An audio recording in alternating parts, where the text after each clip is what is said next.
sa liig.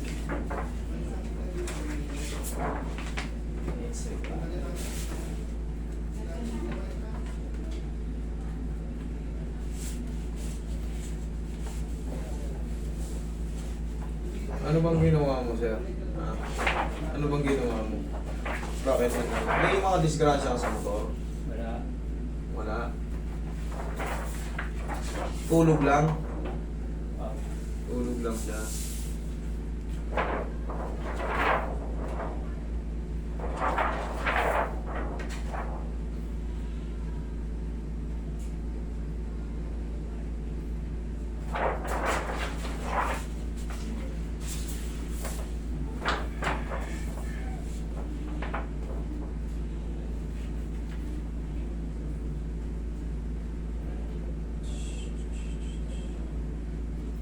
Maganda naman yung leg mo. Maganda naman yung leg mo. sabi ng Dr. Master, meron na ano, tumutubo raw na butas mo. May tumutubong buto. Pero sabi niya sa akin. Possible, ang tawag doon is bone spar. Totoo yun. Totoo yun. Pero ito, maliit pa. Kumbaga, maganda nga yung spacing ng ano mo eh. Yung sinasabi ng doktor na tumutubo, yung parang ganyan, no? Nakita mo, may parang may extension. Yan. Yung mga ganyan, yung mga nag-highlighted white. Yun yung mga kalsipit.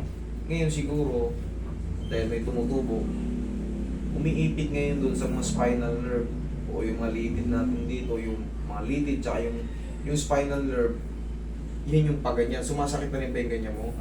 Yung balikat. Yan. Pakonekta yung paganyan yung sa spinal nerve. Pero ang ano kasi assessment ko rito, maganda pa yung spacing ng leg mo. Tignan mo, ang ganda ng spacing. Yun nga, may mga kalsipik lang na ano, nag-highlighted white. Kaya naman yan. Kaya naman yan.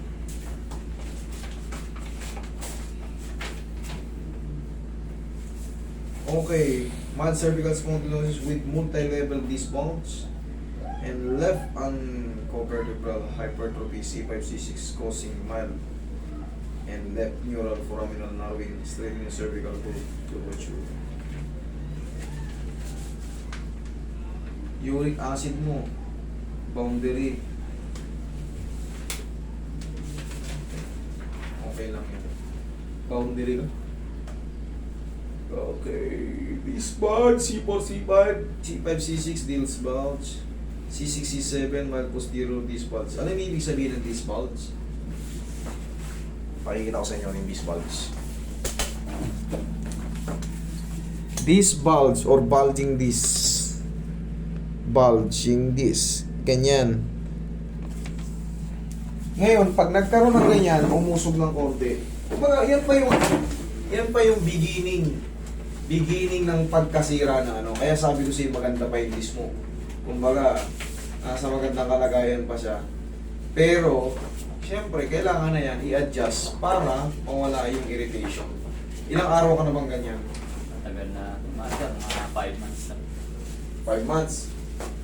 Okay, paano ka nasasaktan ngayon? Kaya yung mga ganyan. Pag gumagaya ka masakit? Parang nahahatak yun. Sa kabila? Hindi. Hindi. Yung pag gano'n papunta sa kaliwa, ang masakit. Okay, relax ka lang.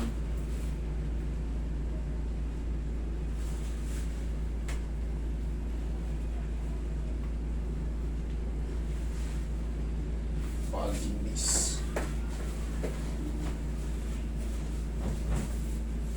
Multi-level bulging disc ka eh. Pero okay lang yun. Wag mo lang gagawin to ha. Tandaan mo to. Pag naayos ka, wag mo lang gagawin to ha. So may mga cervical bulging disc. Yung ganyan o. Kunyari, kumakain kayo. Nalaglag yung kutsara nyo. Nandyan. Wag yung gagawin to. Yung ganyan o. Yung pipilitin nyo abutin. Na nakano. Umupo kayo. Kunin nyo yung kutsara. Wag yung gagawin yung. Kaya yung ganito, sobrang tingala. O kaya pag ganyan. Hindi mo nasasaktan ka. Bawal kayong gumanyan no. Pag meron kayong mga bulging disc ano. Kasi hindi natin, kadalasan kasi yan sa posterior. Tapos yun yung direct to the brain, nakukonekta sa mga ganyan nyo. Pati ulo nyo sasakit. Huwag mo lang lalabanan. Okay. Okay, para.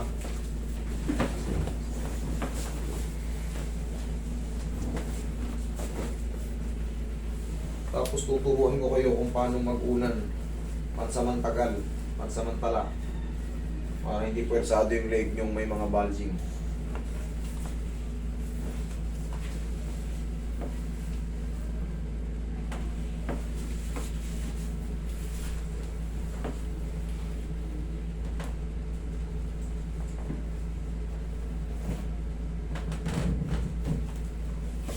Okay, massage mo.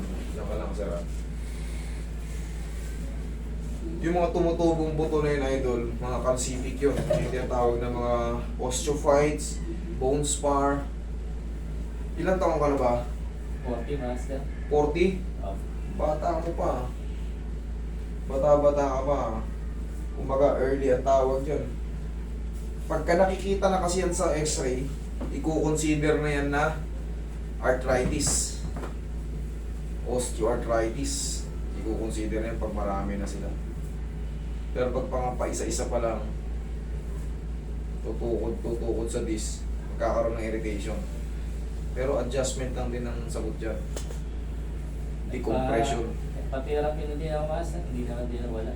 Nagpa-therapy ka na, nakailang, huwag ka lang magsabi kung sana. Ilang therapy ka? 7. 7. Bigyan mo lang ako ng 2 session. Pagka wala, libre na yung mga kasunod. Okay? Okay. Pero sana isang session matanggal na agad. Kaya ka agad.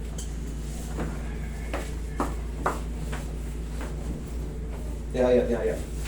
Mamaya may pain pa ng konti yan, pero mas bearable mo na kumpara kanina. Pag humina na yung pain, ibig sabihin maganda na adjustment yun. Pero kung sa ginawa kong adjustment, tapos lalo sumakit, ibig sabihin mali ako. Babaguhin ko ba yung adjust? Okay, relax lang. Inhale. Exhale. Diyan ka lang muna. Tapos, sa paghiga natin, kailangan yung leeg natin hindi pwersado. Tutulungan na natin yung una natin sa likod, kasama na yung likod. Huwag tayong mag-uunan, dalawa yung una natin, puro sa ulo, tapos nakaganyan pa tayo. Naiipit yung mga disc. Meron kang nakalagay dyan, oh, cervical spondylosis, C3, C4, C5, C6.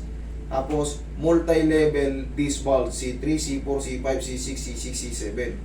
Ang dami. 5 man yung mapagaling, may isa pang bulging, ganun pa rin yung feeling. So, paano matanggal yung pagkaipit ng bulging? Decompression, tapos dadayain mo sa unan. Kasama na yung, katulad yan, yan yung pangkaraniwang higa, di ba? Dito, unan. Isasama na natin to ngayon. Pero upo ko muna, mamamasahin ko muna.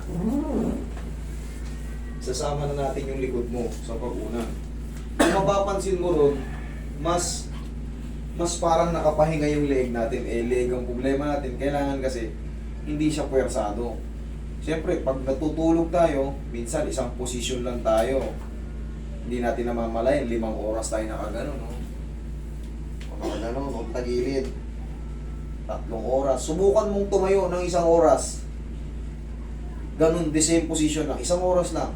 Pag di sumakit yung mga binti mo at balakang, yung walang kilosan, sa pagtulog kasi, minsan, ang sarap, nananaginip tayo. 1 position lang.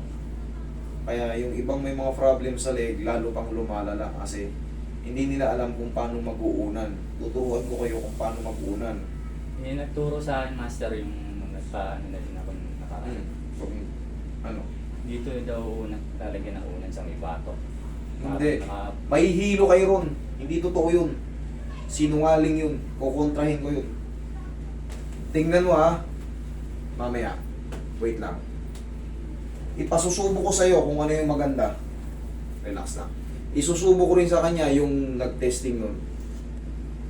Alam mo yung mga nag-a-advertise ng bumibili ng may compression dito. Hindi masasakit ang leg ng mga yon. Dapat yung nagsasample sila, yung masakit talaga leg, kung di ba? Kung talagang effective. Subukan mo ngayon yung yung sinasabi mo. Tingnan mo to. Oh, umiga ka muna rito. Tingnan mo yung ano. Higa ka dyan. Ito muna yung sa akin, sasampo lang ko siya. Yan. Pusog ka ron? Sige pa. Yan. Yan. Tingnan mo ngayon yung leg mo, kung komportable. Maganda. Pasusubok natin ngayon yung sinasabing uunanan yun dito. Kasi yan, hindi nakaunan dito yan. Ano yan, oh, maluwag yan. Una munang sumasalo yung likod. Balik ka ron, pauunanin kita ng ganon. Alam ko yung sinasabi niya eh, yung binibenta na, no? Sige. Pauunanin ko yung dito niya. Yan. Tingnan mo yung difference. Anong pakiramdam? Para kang ang sakit dito, ang lunod ka. Oh. Saka mahirap pong matulog na... Yan yun eh, yung nakasuporta rito, may korba pa nga yun eh. Yan yun. Ano mas maganda? Yung doon o dito? O, di saan ka? Dito ka sa maganda, upo ka ron, mamasasing pa dito mo. Kita nyo na? Huwag kayong maniniwala agad sa mga ano, yung mga ina-advertise na ano. Nakakita na ako nun kasi therapist ako eh. Pinag-aaralan ko rin siya, subok, puta nakakahilo. Pag naipit yung ugat nyo rito, yung mga artery nyo rito, mahihilo kayo. Kailangan talaga dito, kasi malakas to.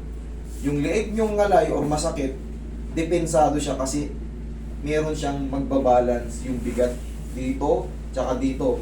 Ito ngayon hindi sumasayad kasi yung puwersa ng bigat nyo, salong-salo ng napakalaking likod nyo. Ito ngayon mapapahinga yung pagod na leeg nyo.